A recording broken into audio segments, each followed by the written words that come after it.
If you see a house where there is peace, this house is enjoying peace. If you check very well, you may see that somebody is suffering in that house. You may discover that maybe the man in the house is suffering. The man in the house is being enslaved. And that is why there is peace in the house. Because we cannot have two mad people at the same time. And it's possible too that that family is enjoying peace because the woman in the house is enslaved. She is not talking. So there is peace. That is the kind of peace that Jesus Christ says, I do not want. I'm not for that kind of peace. He says, I have come to bring division. I have come to divide son against father, mother against daughter, daughter against mother, brother against brother, sister against sister, mother-in-law against daughter-in-law. The world preaches peace without considering oppression, injustice, and all kind of wickedness. The world will always preach peace for you. Let there be peace. But what about oppression? What about injustice? What about marginalization? What about wickedness that is being perpetrated everywhere? 1 Timothy chapter 3 verse 12. Paul said to Timothy, remember that whoever wants to live a godly life will be persecuted.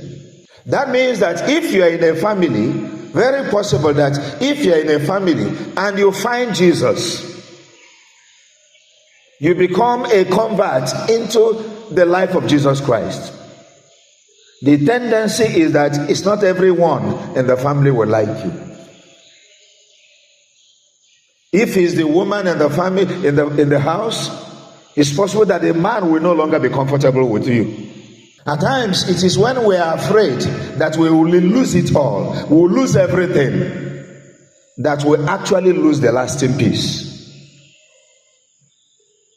No one who will want to live a godly life that will not be persecuted. Watch it when you are not challenging the world with your Christian life. You will be a peaceful man, a peaceful woman. Nobody will disturb you.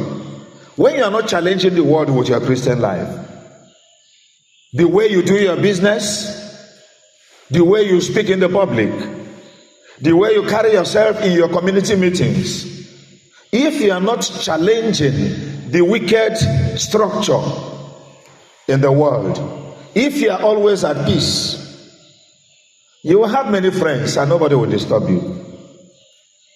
But once you stand up against injustice, against oppression, against wickedness, against marginalization of any kind, you will lose your friends. If we do not disturb the so-called peace we have now, we may never have lasting peace.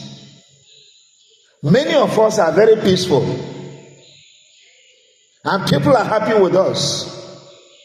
You are not disturbing anybody, nobody is disturbing you. A very peaceful woman, a very peaceful man. But it might boil down to the fact, to the kind of peace that Jesus Christ says that he does not want. It is in disturbing the so-called peace that we get everlasting peace.